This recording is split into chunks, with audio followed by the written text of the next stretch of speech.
Episode number 3365। Title, let me check you. जीनो tablet रुका और बोला, तुम्हारा शरीर वाकई अजीब है। मुझे तुम अपनी खून की एक बूंद दो, मैं तुम्हारे जीन्स की फिर से जांच करूंगा। मुझे लगा कि तुमने कहा था कि ऐसा करने का कोई मतलब नहीं है, वीर ने मुस्कुराते हुए कहा। जीनो टैबलेट शर्मिंदा महसूस कर रहा था। गुस्से में उसने कहा, जैसा कहा जा रहा है वैसा करो और बकवास बंद करो। वीर अपने शरीर के बारे में और जानना चाहता था। उसने अपनी उंगली काट ली और खून की एक बूंद स्काई क्लॉक के गोलाकार आकार पर गिरा दी। वीर ने सोचा कि वह भी वही दृश्य देखेगा जो उसने सोनल के समय परीक्षण होते हुए देखा था, लेकिन उसे जल्दी ही एहसास हो गया कि चीजें सही नहीं थीं। घड़ी के गोल आकार पर गिरने वाली खून की बूंद एक छोटे लाल टैडपोल जैसी थी। वह पहिए की सतह पर तैर रही थी। पहिए ने उसे वैसे नहीं सोखा जैसा उसे सोखना चाहिए था। जीनो टैबलेट ने इस पर कोई प्रतिक्रिया नहीं दी। हालांकि स्काई क्लॉक जरूर चमक उठी, सुई बेतहाशा घूमने लगी। ऐसा लग रहा था जैसे वह वीर के खून को जबरदस्ती सोखने की कोशिश कर रही हो। खून बहुत जिद्दी था, वह अभी भी क्रिस्टलीकृत था और पूरी तरह जिंदा था। वह पहिए पर उछलता रहा। स्काई क्लॉक ने चाहे जितनी भी कोशिश की, वह काम नहीं कर रही थी। वीर ने देखा कि पत्थर की घड़ी खून सोख नहीं रही थी, इसलिए वह खुद को रोक नहीं सका और पूछा, जीनो टैबलेट, क्या तुम मुझे बता सकते हो कि यहाँ क्या हो रहा है? स्काई क्लॉक अचानक रुक गई। वीर के दिमाग में जीनो टैबलेट की आवाज गूंज उठी, तुम्हारे जीन अजीब हैं। स्काई क्लॉक की शक्ति से इन्हें अवशोषित नहीं किया जा सकता। लगता है तुम्हें सही जांच के लिए जीनो टैबलेट पर वापस जाना होगा। उसके बाद स्काई क्लॉक फिर चलने लगी। उसने अंतरिक्ष को घुमाकर जीनो टैबलेट तक एक और रास्ता खोल दिया। स्काई क्लॉक को उड़ते हुए देखकर वीर ने जल्दी से उसका पीछा किया। वह समय के द्वार से गुजरा। वीर ने खुद को फिर से जीनो टैबलेट के सामने पाया। स्काई क्लॉक जीनो टैबलेट के सामने थी। उसने खून की एक बूंद पहिए पर गिरा दी। वह जीनो टैबलेट के नीचे जा गिरी, जिससे जीनो टैबलेट चमकने लगी। ऐसा लग रहा था जैसे अनगिनत प्रतीक और मंत्र तैर रहे हों। ये खास तौर पर उस जगह के लिए सच था जहां खून की बूंद थी। वह प्रकाश मंत्र से लिपटी हुई थी। उसने एक छोटे चमकीले सूरज का रूप धारण कर लिया। वीर चुपचाप किनारे से ये सब देख रहा था। उसने कुछ नहीं किया, वो बस धैर्यपूर्वक इस परीक्षा के नतीजों का इंतजार कर रहा था। जीनो टैबलेट बस घूमती रही, बिना कोई वास्तविक परिणाम दिए। ये घूमती ही रही। यह उस पहली बार से बिल्कुल अलग था जब वह अपने जीन की जांच के लिए वहां गया था। इससे वीर को आश्चर्य हुआ, नहीं, क्या जीनो टैबलेट मेरे जीन की स्थिति का परीक्षण और पता लगाने में असमर्थ है? वीर जीनो टैबलेट के सामने 30 मिनट तक इंतजार करता रहा। जीनो टैबलेट अभी भी अपनी जगह पर बेतहाशा घूम रहा था।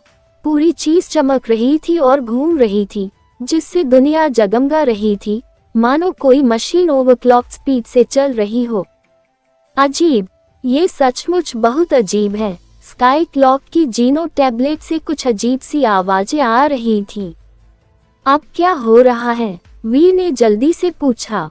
जीनो टैबलेट ने कहा, ये बहुत अजीब है। अगर मैंने तुम्हारे शरीर से खून की वह बूंद निकलते न देखी होती, तो मुझे यकीन ही नहीं होता कि यह किसी जीव से निकली खून की बूंद है।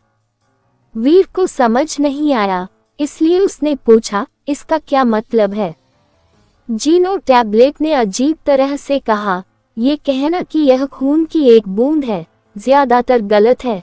यह पानी की एक बूंद या पत्थर के टुकड़े जैसा होगा। नहीं, पानी और पत्थर की भी एक संरचना होती है जिसे देखा जा सकता है। तुम्हारा खून सबसे आदिम पदार्थ है।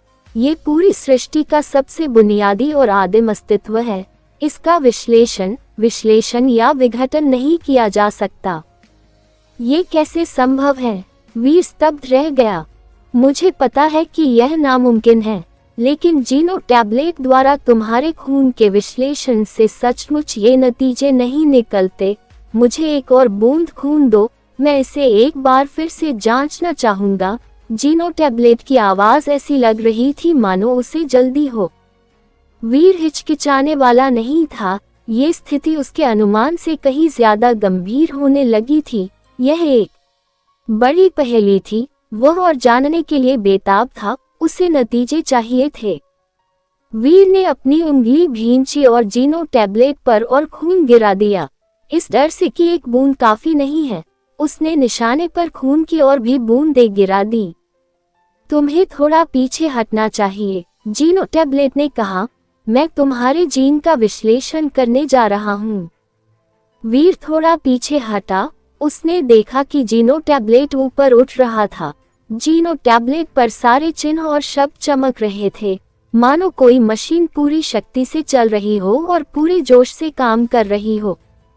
उसने जो खून की कुछ बूंदें दी थी, उनका असर बिल्कुल वैसा ही था जैसा वीर ने जीनो टैबलेट को दी पहली बूंद खून की बूंदों का था।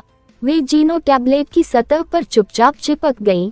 वे जीनो टैबलेट में घुलने या अवशोषित होने वाली नहीं थी। जीनो टैबलेट चाहे कितनी भी चमकीली क्यों न हो जाए, इससे कोई फर्क नहीं पड़ता था। वह खून को खराब करके उसे खा नहीं सकती थी। खून हमेशा ताज़ा रहता था और किसी और चीज से दूषित नहीं होता था। ऐसा लगता था जैसे उसके खून की बूंदें अलग अलग पत्थर हों। जीनो टैबलेट के प्रकाश चिन्ह तेजी से घूम रहे थे। पूरा जीनो टैबलेट असाधारण रूप से चमकीला हो गया था। लोगों को लग रहा था कि यह किसी भी क्षण फट जाएगा। वीर थोड़ा पीछे हट गया। उसे डर था कि कहीं जीनो टैबलेट उसके चेहरे पर न फट जाए। समय बीतता गया। जीनो टैबलेट अभी भी वीर के खून को शुद्ध नहीं कर पाई थी। जीनो टैबलेट, तुम्हें अंततः मुझे इसके बारे में कुछ बताना ही होगा। वीर जानता था कि कोई ठोस परिणाम नहीं निकलेगा, लेकिन फिर भी वह कुछ जानना चाहता था। मैं अभी भी ये परीक्षण करने की कोशिश कर रहा हूँ, जीनो टैबलेट ने जवाब दिया। जहाँ तक मैं बता सकता हूँ, ये परिणाम पहले के परिणामों से अलग नहीं है। तुम्हारा खून एक बुनियादी संरचना है और इसीलिए मैं इसका विश्लेषण नहीं कर पा रहा हूँ। यह असंभव है, वीर ने भौहें चढ़ाई। बिल्कुल। क्या तुम्हें लगता है कि मुझे नहीं पता कि यह नामुमकिन होना चाहिए? अगर इस तरह का विश्लेषण काम नहीं करता, तो इसका सिर्फ एक ही मतलब है। इसका मतलब होगा कि तुम अमीबा से भी ज्यादा मूर्ख प्राणी हो। चलो, सोचने की असली समझ की बात तो छोड़ ही दीजिए। इसका मतलब है कि तुम्हें मलखाना भी नहीं आता। जीनो टैबलेट के विवरण ने वीर को अवाक कर दिया। तुम जो बता सकते हो, उससे मेरी स्थिति क्या है? वीर ने सावधानी पूर्वक पूछा। जीनो टैबलेट एक पल चुप रहा और फिर बोला, मैंने पहले कभी ऐसी स्थिति का अनुभव नहीं किया। अगर मुझे अंदाजा लगाना हो, तो मैं कहूंगी कि दो संभावनाएं हैं। ये दो संभावनाएं क्या हैं? वीर ने जल्दी से पूछा। एक तो ये कि तुम्हारे शरीर की संरचना बहुत विकसित है, जीनो टैबलेट ने कहा। यह मेरे विश्लेषण के लिए बहुत ज्यादा है, इसलिए मैं तुम्हारे लिए इसका विश्लेषण नहीं कर सकता। अगर चीजें ऐसी हैं, तो इसका मतलब है कि मेरा शरीर बहुत उच्च स्तर तक विकसित हो गया होगा, वीर ने सोचा। जीनो टैबलेट ने कहा, सिद्धांत के अनुसार अगर तुमने वह कदम उठाया भी, तो मेरे जीन डेटा में तुम्हारे लिए तुलना करने के लिए कोई संदर्भ बिंदु नहीं होगा। हालांकि मैं अभी भी इसका विश्लेषण करने की कोशिश कर सकता हूँ। अब मेरी क्या स्थिति है? वीर उलझन में था।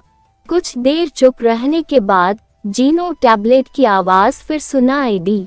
जब तक तुम्हारी विकास गति मेरी जानकारी और मेरी क्षमता से ज्यादा नहीं हो जाती, तब तक ये स्थिति हो सकती है। हालांकि ऐसा होने की संभावना बहुत कम है। तो दूसरी संभावना क्या है? वीर को नहीं लगता था कि उसका विकास स्तर इतना ऊंचा है कि वह जीनो टैबलेट के विश्लेषण से आगे निकल जाए। अगर उसका शरीर ऐसा होता, तो वह इतना कमजोर नहीं होता। अगर वह सचमुच इतना महान होता, तो वह अविनाशी होता और एक ही बार में पूरे यूनिवर्स को नष्ट कर सकता था। इस बार जीनो टैबलेट और भी देर तक चुप रहा। थोड़ी देर बाद उसने कहा, एक और संभावना है, वही है कि तुम विकास के एक नए रास्ते पर हो। तुम जिस दिशा में जा रहे हो वह अब तक किसी भी दिशा से अलग है। यह विकास का एक नया मॉडल है, इसलिए मैं तुम्हारे जीन की संरचना का विश्लेषण नहीं कर सकता। वीर हैरान रह गया, इसलिए उसने पूछा, क्या तुम्हें सचमुच लगता है कि यह संभव है? मुझे नहीं पता, जीनो टैबलेट ने गंभीरता से कहा। जहां तक मैं बता सकता हूं, यही सबसे ज्यादा संभावित कारण है। यही मेरा अनुमान है।